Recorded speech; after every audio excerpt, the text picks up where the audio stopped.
Hello everybody. Alright, today I have a video for you guys.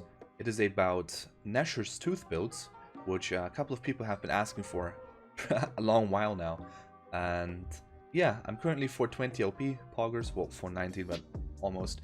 I'm 200 LP away from Challenger, so I'm really putting in that grind recently.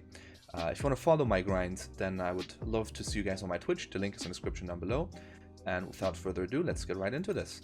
So in terms of runes, it's pretty much standard. It's not what I go usually, but it's what Extreme Person likes to go. And Extreme Person is the guy who pretty much builds this most of the time.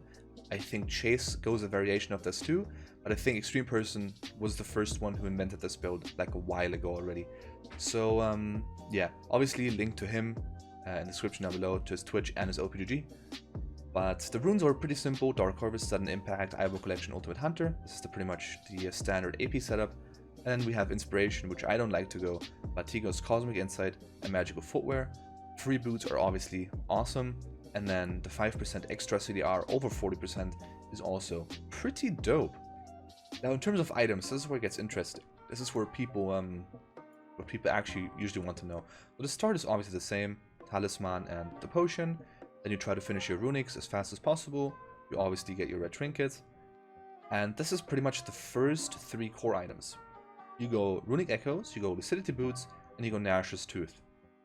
Now, the reason why Extreme Person builds Nashor's Tooth is very simple. What he had to say was that it's the quickest way to 45% CDR, which is what most people prefer on AP Shaco. They like to have as little cooldown as possible. It just makes it more fun to play. You have lower boxes cooldown, you have lower ult cooldown, even lower Q cooldown, which is what matters the most. So yeah, this is really, really strong, because 45% again is just super good. Now afterwards, I asked him, what do you build afterwards? Because I saw him building GOP sometimes he built Hextech Gunblade, sometimes he built Protobelt. That was a little bit outdated. And what he had to say was that he doesn't like to go Hextech items anymore, because it feels like you don't one-shot people anyways. Now, I personally disagree with him. I really like Hextech items, but because this is his build and we're going to do what he builds, yeah, we're not going to be talking about those. Now, the cool thing is that, and I'm getting invited. Shut up, Prime. The thing is, sorry. The thing is that the decision now is between Neandries and Void Staff after those three core items. This basically means that if you need the Magic Pen from Void Staff, you should go Void Staff. If you don't need the Magic Pen from Void Staff, you should go Neandries. After this, we basically decide to build either Zonias or Rabadons, then finish your build off. You can also go for something like Banshees. What I would recommend is, right now you check out my video on how to itemize on AP Shaco, because I go over all the AP items and when to build them. So you can basically use any of the AP items as a filler item after this. So yeah, but this is basically the core build. Either this or this. This is into very magic resistance, heavy comms, and this is into just your normal everyday comp. You can obviously build both of them. That works too. Especially if they are squishy at first, but then they start building magic resist. You can build this. But yeah, this should be your core, either one of those items. Alright, so the second build is something that I came up with a while ago. I think at least I came up with it. I never saw it anywhere else. Now, this build revolves around using Transcendence to pretty much the maximum. What you want to do is you basically want to overcap as much CDR as possible, then get a Rabadons, and then just have a shitload of AP. Now, the runes here are the same, but instead you go Sorcery with Transcendence and Gathering Storm, making use of the hyperscaling of this build.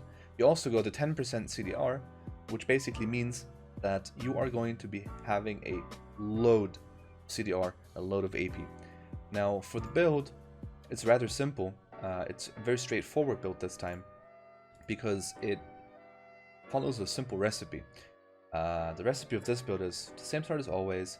You want to finish your runics. Obviously, got a red trinket in between, and then this is the build. Now, there is not much variation in this, I'm going to be honest, because you're trying to get as much CDR. You're also trying to get utility if possible, so you don't have only AP, you also have something to offer for your team. The only, kind of adjustment you can make, or that I do make, is, or I would make, because I don't really play this build anymore, but is swapping out Zhonya's for badges, for example. I think that's really the only thing you can, because you need the rest of the items. So the way this build works is, if you guys don't know, Transcendence gives you 10% CDR at level 10, and for every point of CDR over 40%, you gain 2 ability power. So if you have 50% CDR, that means you have 10% CDR over 40, which means those 10 CDR get converted into 20 AP. So I think you're seeing where this is going. So the way this build works is you try to overcap as much CDR as possible.